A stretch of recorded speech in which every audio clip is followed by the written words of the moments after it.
नमस्कार। हमने third year के आपके द्वितीय पेपर का ये टॉपिक ले रहे हैं, ग्रामीण समुदाय क्या है, ग्रामीण समुदाय में क्या विशेषताएं पाई जाती हैं। उससे पहले हम ग्रामीण के अर्थ को देखेंगे। विभिन्न विद्वानों ने ग्रामीण शब्द की अनेक व्याख्याएं प्रस्तुत की हैं। कुछ व्यक्तियों का मत है कि जहां आर्थिक एवं सामाजिक दृष्टि से पिछड़े हुए लोग रहते हों, उस क्षेत्र को ग्रामीण कहा जाए। दूसरी ओर कुछ विद्वानों ने ग्रामीण शब्द उनके लिए उपयुक्त माना है जहाँ कृषि को मुख्य व्यवसाय के रूप में अपनाया गया हो। इसी आधार पर कृषि और ग्रामीण को प्राय के रूप में प्रयोग किया जाता है। ग्रामीण की व्याख्या नगरीय शब्द के विपरीत की गई है, अर्थात नगरीय विशेषताओं के विपरीत विशेषताओं वाला क्षेत्र ग्रामीण है। ग्रामीण को जनसंख्या के आधार पर भी परिभाषित किया जाता है। प्रत्येक देश में एक निश्चित जनसंख्या वाले क्षेत्र को गांव कहा जाता है और उससे अधिक जनसंख्या होने पर वह नगर की श्रेणी में आ जाता है, किंतु इन सभी व्याख्याओं में किसी न किसी प्रकार की कमी है। आर्थिक व सामाजिक दृष्टि से पिछड़े व्यक्ति नगरों में भी निवास करते हैं। कृषि ग्रामीण लोगों का मुख्य व्यवसाय है, इस बात से इनकार नहीं किया जा सकता, किंतु कई ग्रामीण लोग ऐसे भी हैं जो शिकार करके कनफल मूल खाकर एकत्रित कर मछली मारकर अपना जीवन यापन करते हैं। कई लोग कुटीर व्यवसायों द्वारा जीवन यापन करते हैं। अतः कृषि को ही ग्रामीण के निर्धारण का एक मात्र आधार नहीं माना जा सकता। के.एन. श्रीवास्तव ने ग्रामीण एवं नगरीय की व्याख्या मनुष्य और उसके प्राकृतिक पर्यावरण के बीच अंतःक्रिया के आधार पर की है। मानव समुदाय और प्राकृतिक पर्यावरण के बीच प्रत्यक्ष और अप्रत्यक्ष, घनिष्ठ और शिथिल संबंध हो सकते हैं। ग्रामीण अवस्था में मानव की प्रकृति के साथ निकट और प्रत्यक्ष संबंध होते हैं। श्रीवास्तव लिखते हैं, एक ग्रामीण क्षेत्र वह है जहाँ लोग किसी प्राथमिक उद्योग में लगे हों, अर्थात प्रकृति के सहयोग से वे वस्तुओं का प्रथम बार उत्पादन करते हों। अतः स्पष्ट है कि ग्रामीण शब्द की प्रकृति से घनिष्ठ संबंध है। मानव अपने जीवन यापन के लिए ग्रामीण क्षेत्र में प्रकृति पर प्रत्यक्ष रूप से निर्भर होता है। वह प्रकृति से वस्तुओं का उत्पादन सीधे रूप में पहली बार करता है, उसके रूपांतरण के बाद नहीं। उदाहरण के लिए गेहूँ, कपास, तिलहन, जूट का उत्पादन ग्रामीण अवस्था है। नगरों में इन्हें विभिन्न प्रक्रियाओं से गुजर कर अनेक प्रकार की वस्तुएं निर्मित की जाती हैं। प्रकृति पर प्रत्यक्ष निर्भरता समुदाय के छोटे आकार को जन्म देती है। छोटा आकार होने पर अन्य विशेषताएं जैसे प्राथमिक संबंध और घनिष्ठता पनपती है।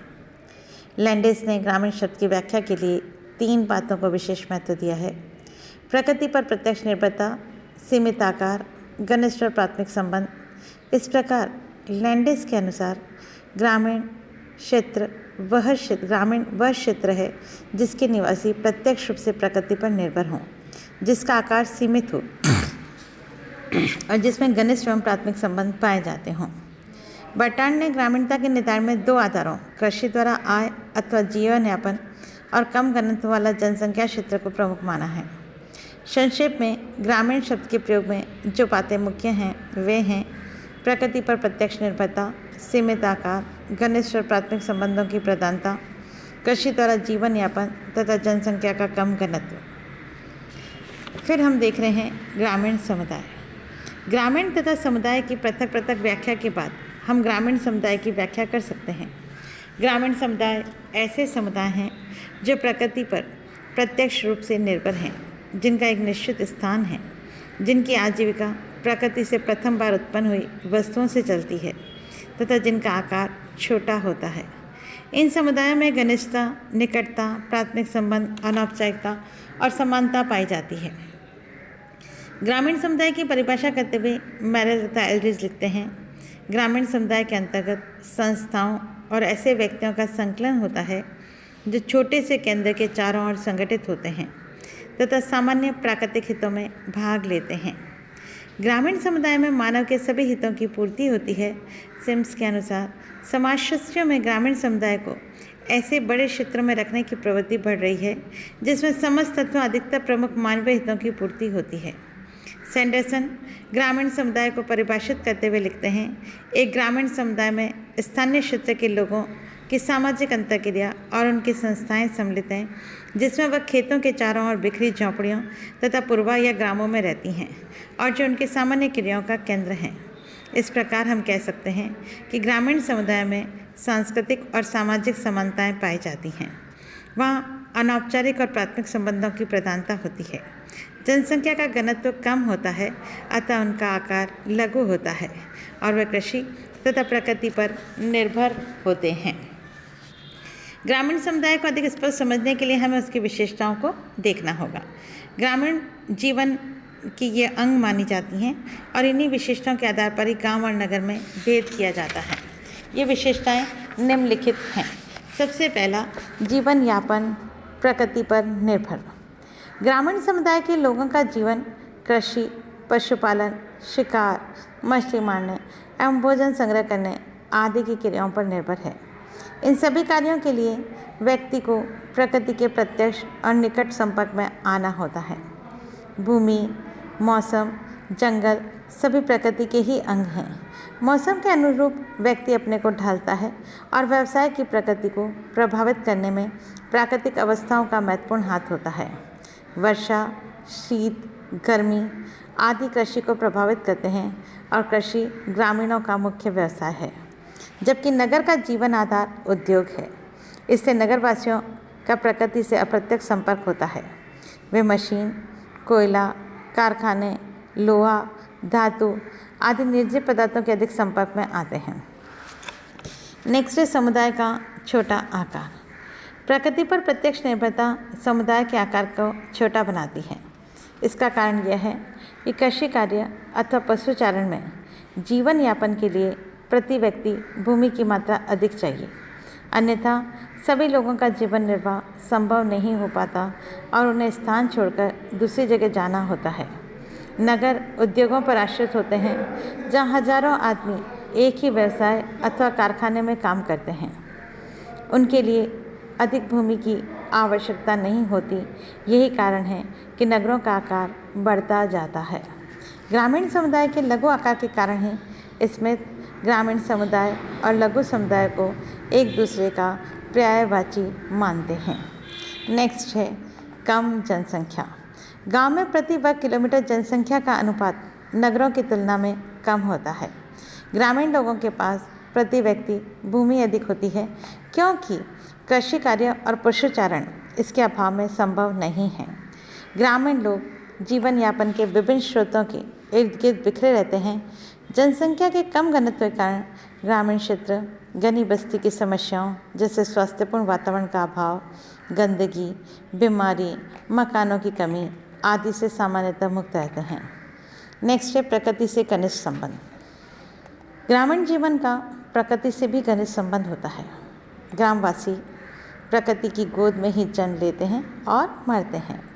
ग्रामीण लोग शुद्ध हवा, पानी, रोशनी, सर्दी, गर्मी का अनुभव करते हैं। खुला एवं स्वच्छ वातावरण, शीतल सुगंधित हवा, पेड़ पौधे, लताएं और पशु पक्षियाँ आदि से ग्रामीणों का प्रत्यक्ष संपर्क होता है। सूरज, चांद, तारे, अंधेरे, उजाले उनके जीवन के कार्यकलापों को तय करते हैं। वे ऋतुओं एवं प्राकृतिक दृश्यों का आनंद लेते हैं, जिसके लिए नगरवासी प्राय तरसते हैं। नेक्स्ट है समरूपता या सजातीयता। ग्रामीण समुदाय के लोगों के सामाजिक, आर्थिक, राजनीतिक, सांस्कृतिक जीवन में एक रूपता देखने को मिलती है। उनके व्यवसाय, भाषा, धर्म, रीति रिवाज, आदर्श, संस्थाएं, आचार विचार एवं जीवन के प्रति दृष्टिकोण सामान्यतः समान होते हैं। उनके जीवन में नगरीय लोगों की तरह अनेक विभेद और विषमताएं नहीं पाई जाती हैं। नेक्स्ट है प्राथमिक संबंधों की प्रधानता।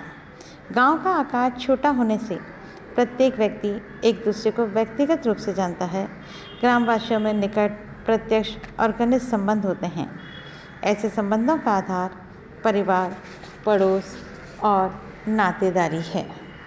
ग्राम में औपचारिक संबंधों का अभाव होता है। वे कृत्रिमताओं से दूर होते हैं और उनमें पारस्परिक सहयोग एवं प्राथमिक नियंत्रण पाया जाता है। नेक्स्ट है सरल एवं सादा जीवन। ग्रामीण लोगों का जीवन सरल और सादा होता है। वे नगर की तड़क भड़क, चमक दमक, आडंबर और बनावटी जीवन से दूर होते हैं। उनके पास न तो साज सामान और श्रृंगार की सामग्री होती है और न ही वे कृत्रिमता को पसंद करते हैं। उन लोगों की आय भी इतनी नहीं होती कि वह ज़रूरत की चीज़ों के अतिरिक्त फैशन और साज सज्जा पर खर्च कर सकें। साधारण और पौष्टिक भोजन, शुद्ध हवा और मोटा वस्त्र तथा विनम्र और प्रेमपूर्ण व्यवहार ग्रामीण लोगों की पसंद है। प्रकृति पर प्रत्यक्ष रूप से निर्भरता उन्हें सरल, छल रहित और सादगीपूर्ण जीवन व्यतीत करने को प्रेरित करती है। नेक्स्ट है सामाजिक गतिशीलता का अभाव। ग्रामीण समाज अपेक्षाकृत स्थिर समाज होते हैं। उनमें सापेक्ष रूप से गतिशीलता का अभाव होता है। वे घड़े में भरे हुए पानी की तरह स्थिर और शांत होते हैं।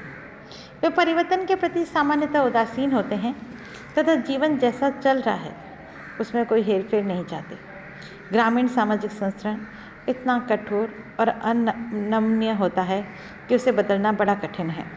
वहाँ जातीय व्यवस्था ही सामाजिक संस्करण का मुख्य आधार है। जाति की अवहेलना करने का अर्थ है सामूहिक जीवन से पृथक हो जाना।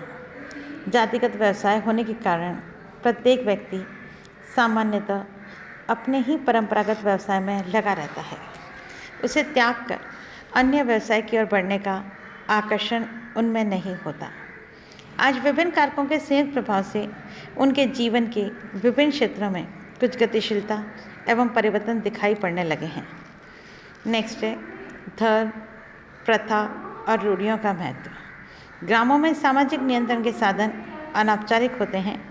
धर्म, प्रथाएं और रूढ़ियाँ उनके जीवन को नियंत्रित करती हैं। धर्म ग्रामवासियों के जीवन का केंद्र है। उनके दैनिक और वार्षिक जीवन की अनेक क्रियाएं धर्म से ही आरंभ होती हैं और धार्मिक विश्वासों एवं क्रियाओं के साथ ही समाप्त हो जाती हैं। वे ईश्वरीय शक्ति को आदर, भय और श्रद्धा की दृष्टि से देखते हैं और उसके सम्मुख नतमस्तक होते हैं। पाप, पुण्य, स्वर्ग, नर्क, धर्म, कर्म, अच्छाई, बुराई की भावनाएं उनके जीवन को प्रभावित करती हैं। उनका जीवन प्रथाओं और रूढ़ियों से बंधा होता है। वे उन्हें तोड़ने या उनके स्थान पर नवीन कानूनों की स्थापना की बात नहीं सोचते।